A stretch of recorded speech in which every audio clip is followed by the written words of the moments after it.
Hello, everyone. It's beautiful to be here with you. I'm so grateful that we have this way to connect and to see one another and to be in community together. I am so grateful, and I would like to start our time today. I would like to open with some words to the Great Mystery. And I would say, Creator, Creatrix, Mother, Father, God, all that is not. Kali, Amachi, Parvati, Ganesha, Kuan Yin, Kuan Kung, Christ, Ave Maria, Nagakanya, Power Animals and Allies, Muhammad, Buddha, Allah, Okami, Hanabku, Hanalye, Yum, Okami, the many faces of the one great and beautiful Creator that is holding and caring for us all. We call to you and we ask for you to presence yourself here with us today. We're asking, Great Spirit, that you will assist us with your strength, your power, and your love. We're asking, Great Mystery, that you will assist us, that you will fill us with your power and your strength and your love, that you will regenerate us and renew us. And we send our power and strength and love, our regenerative gifts and abilities, and we send them out into the world. We send our strength out to those who need strength. We send our strength out to those who are vital. We send our strength and our love out to those who are weak, and those who are dying, and those who are living, and those who are helping, and those who are assisting and making and creating. We send our strength and our love around the world. We have power and we have love. And we ask, Creator, that we put them in the places where they can do the most good. Fill us up, guide us, assist us, and show us how you would have us be. Assist us, Creator, in this and all our conversations. Aho, Amen.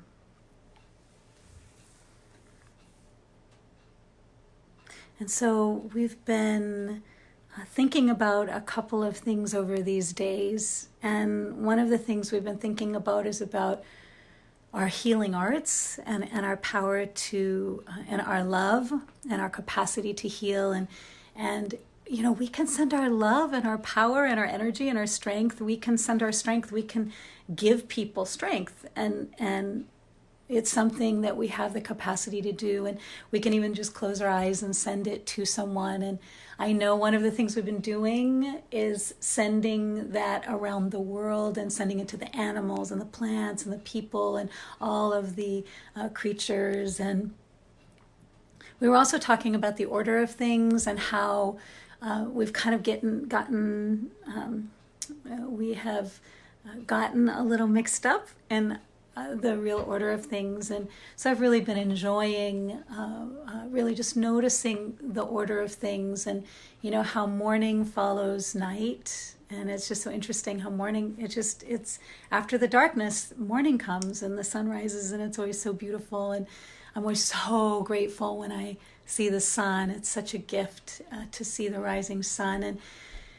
And then after the morning and the sun rises in the east, then we have the noontime and the strong time of day. And I love seeing that sun directly above. And then we have the dusk.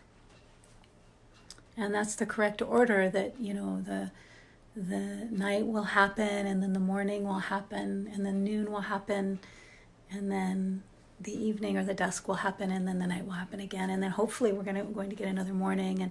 And that's what we can hope for right now, and that order of things continues, that cycle continues in this way. We were talking about healing arts, and there's so many different healing arts, and we also want to send our strength and our prayers, our support. If we don't pray, we can always send our thoughts. You know, for those of us who prefer physics, we can just send that energy to the people that are bringing us meals and food, whether that's food banks or whether that's grocery stores or whether that's gardens and orchards or whether that is the slaughterhouse or whether that is the people that grow those little beautiful sprouted plants, which hopefully we're all doing right now because it's a part of the season. But we want to send our love and our energy and our strength to those human beings and send our love and our strength to all of our physicians and our nurses and all of our people who are making all of the things that are needed and doing all of the work that is needed and making some really big sacrifices in order to assist all of us in being able to maintain and sustain our lives. And so we're sending them also our gratitude, and we're sending our strength and our love to them, and we're asking that they may be empowered and that they may be well and that they may continue. And I have many, many loved ones, as I'm sure all of you do, who are really being faced with this in a different way than others are, and so that there's a threat to life and to their life and well-being. And so we want to send our strength. Those of us who have a little bit of extra, if we have a little bit of extra strength, or if we have a little bit of extra love, then we can send that out to them. And we have all of these healing arts that are available to us to help us heal at this time. And I always believe that song is one of the ways to do that, that we can sing. My mom used to say, sing for your life, sing for your life. My Barbara means Adam's mom, my Honka mom, and she would just say, sing for your life. And everyone has a song. And they found that if you sing every day, I love how science is like, yay, we discovered that. I love that. It's always so interesting that singing raises our immunity, and so we can sing, and that will actually improve our immune system, as does dancing, as does community and connection. However we can connect right now, it's important that we do. One of the things that we also have is we all have gifts and talents, and we can be writing, we can be storytelling, we can be sharing our gifts and our talents in the ways that are most empowering for ourselves and those around us. So one of the things that I told you I would do is a healing art, because the healing arts are really what is flowing through us. It's not what we're taking into us. So it's not like, I'm going to take this thing into me and then that is going to make me feel better. That's not going to make us feel better right now. What's going to feel better, what's going to help us feel better, is to give our gifts away. So if I have a gift, it's not really a gift until I give it away. And so what are the gifts that I have that I can give away, in service and in love to my community, to my loved ones, to my global community. Every time you do something like that, it's any healing art.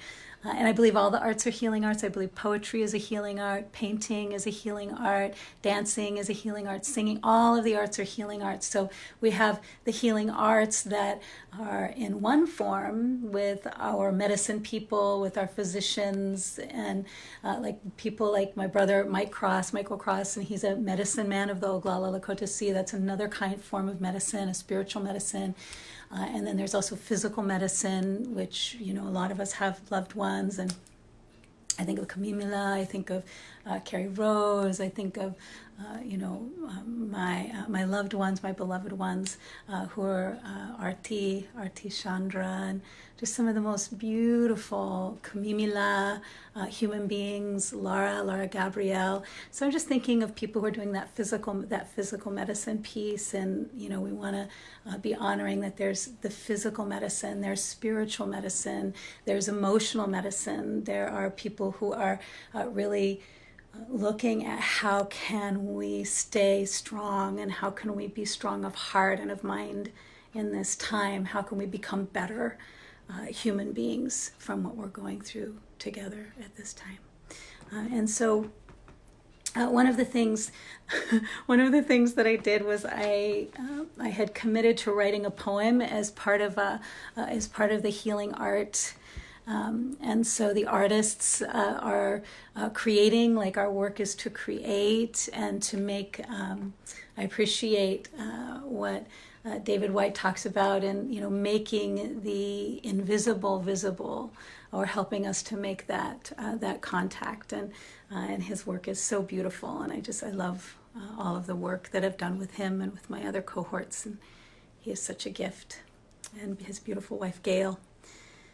And so the poem, and poems are similar to chants or songs or prayers, and it's good to be thinking about, well, where do I want to put my mind? Where do I want to place my attention, or where do I want to place my mind at this time? And we can place our mind, we can open a book and we can place our mind on a page of something that is really ancient, that perhaps is from our ancestors, or perhaps is a meaningful poem, or perhaps is a meaningful phrase from a book, or a song that we perhaps learned as a child that gives us strength. But there's so many sources of strength, and I believe that poetry is one of those sources, and the arts, all of the arts are sources of strength and inspiration, and they can also warn us of what to do and what not to do. So so over these last few days, I've written this Ancestral Constellations. I don't know if it will remain this way or if it will find another form, but one of the things that I've been noticing also is patterns and rhythms. And so I have a writing mentor, and she had taught me how to write something called a sestina, and a sestina repeats the last word in different rhythms throughout the poem. So this is called Ancestral Constellations. Red buds of leaves that are not flowers, the hard casing fallen away, long winter rose hips still alive. Arbor vitae, flat-leafed cedar telling stories, soft earth, hard earth, cold and warm earth. Eternal life-giving questions, just like people. It is wonder itself inside the people, atoms like edible sunrise flowers, enthralling and touching our displaced earth, merging, harmonizing dissonance away from knowledge to wisdom stories, the ancient stones and yew trees whispering, still alive. Cherry trees without leaves alive, with whispers and shouts of color, people are like the forest, elucidated tree stories.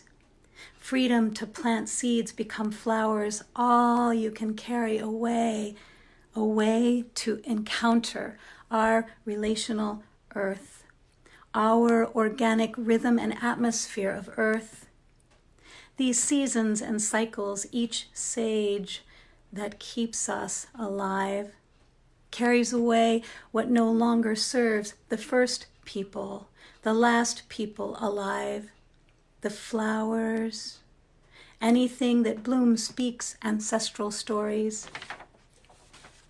The disembodied voice that tells you strong stories, the scent of laurel crowning the earth. I was thinking of patterns and new azalea flowers, whose intention is breathing us alive, the transparency of blindness in the hearts of people, a liquid fire transforming all our doubts and thoughtlessness away. We cannot send away the earth. True stories from our ancestors keep us alive. People are stars, the most resilient flowers. People are stars, the most resilient flowers. And so that was my prayer or poem or song that came through. And that is what is really regenerating for us at this time, is it's what we're bringing through us. It's not what we're putting into us, but it's what we're offering, like what is it that's coming through us. We really do have what we need at this time. Most of us are really blessed in this way. And I was thinking also of how there is something very quiet about the process of healing, and that there is a need for a healing quiet of the spirit, that we need a healing quiet of the spirit. And I think we've needed it for actually a pretty long time, to be honest. Like, oh my goodness, because there's so many ruptures of the spirit, there's so many ruptures of the mind and ruptures of the body. And so how can we heal and soothe and calm these ruptures? I believe that part of it is with the singing and with the chanting and with the poems and with the paintings and with the remembering of who we are. Or, I mean, just even sitting in the room with my mothers, watching them do beadwork and knowing just that the great and beautiful quiet of being with them as they were doing this beautiful ancestral art. It's so beautiful. And it's just interesting to think about how the soul is the invisible that animates the body. So we want to recognize how important, I believe we need to really recognize how important the invisible is, and that it's not just what is visible. Like, our needs are really met from the invisible. I mean, if we can even think of our oxygen. So I was thinking it might be something really beautiful as a spiritual focus to, with our breathing. It's really wonderful. Someone outside, I have my balcony here, and I actually look over this expanse. It's really beautiful. I'm really blessed to have the yard that I have. But someone is walking by and they just had their arms open like this. It's so beautiful, just like the wide expanse. And it's really lovely to see that happening.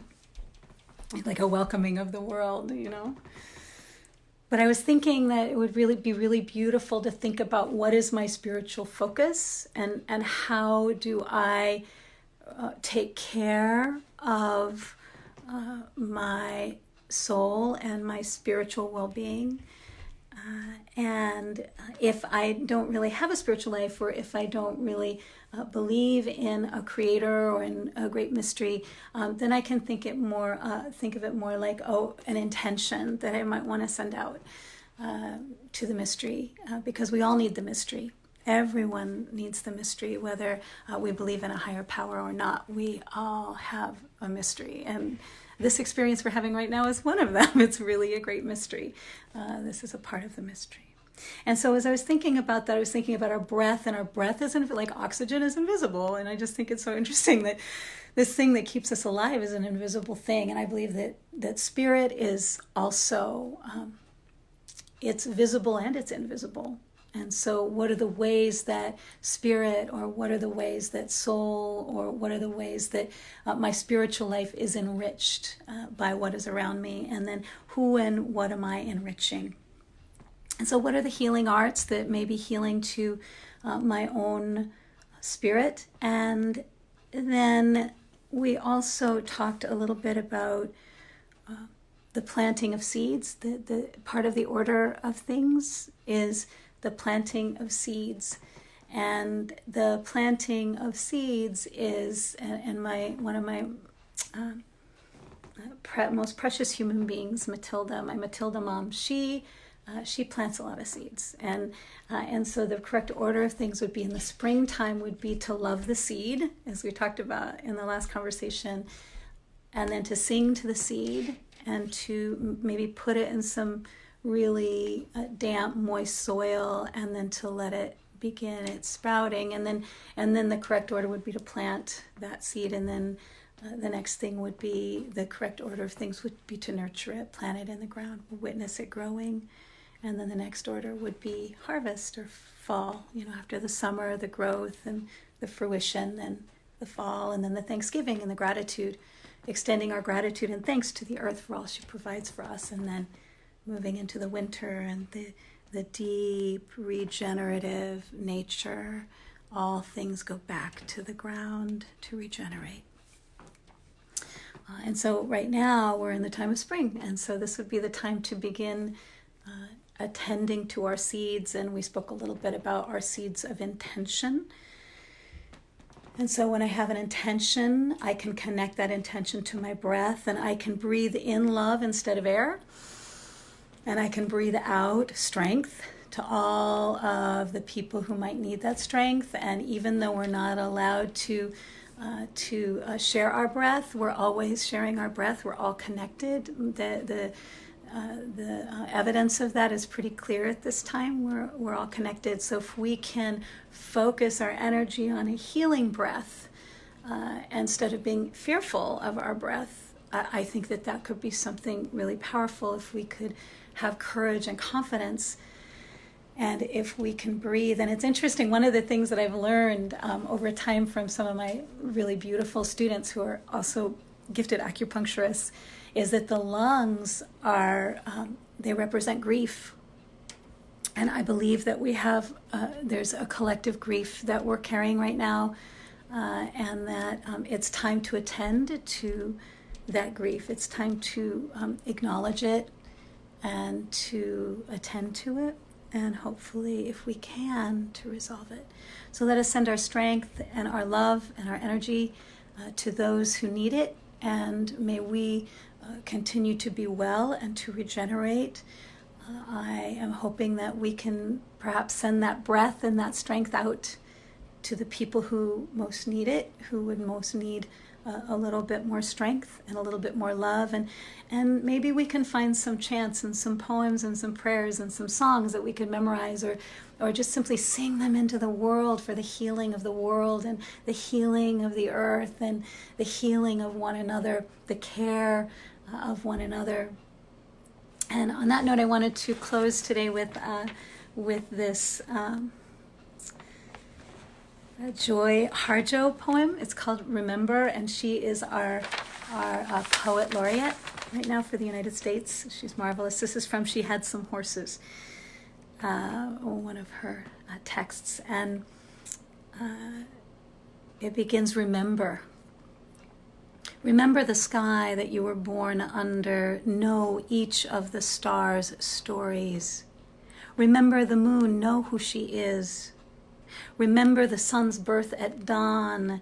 That is the strongest point of time. Remember sundown and the giving away tonight. Remember your birth, how your mother struggled to give you form and breath.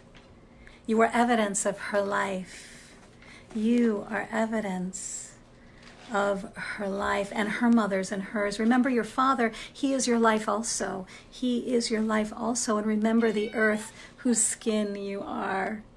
Red earth, black earth, yellow earth, white earth, brown earth. We are earth. Remember the plants, trees, animal life, who all have their tribes, their families, their histories too. Talk to them, listen to them. They are alive poems. Remember the wind, remember her voice. She knows the origin of this universe. Remember you are all people and all people are you. Remember you are this universe and this universe is you. Remember all is in motion, is growing, is you. Remember language comes from this. Remember the dance language is that life is remember. Thank you so much. My blessings. I'll talk with you very soon. Thank you.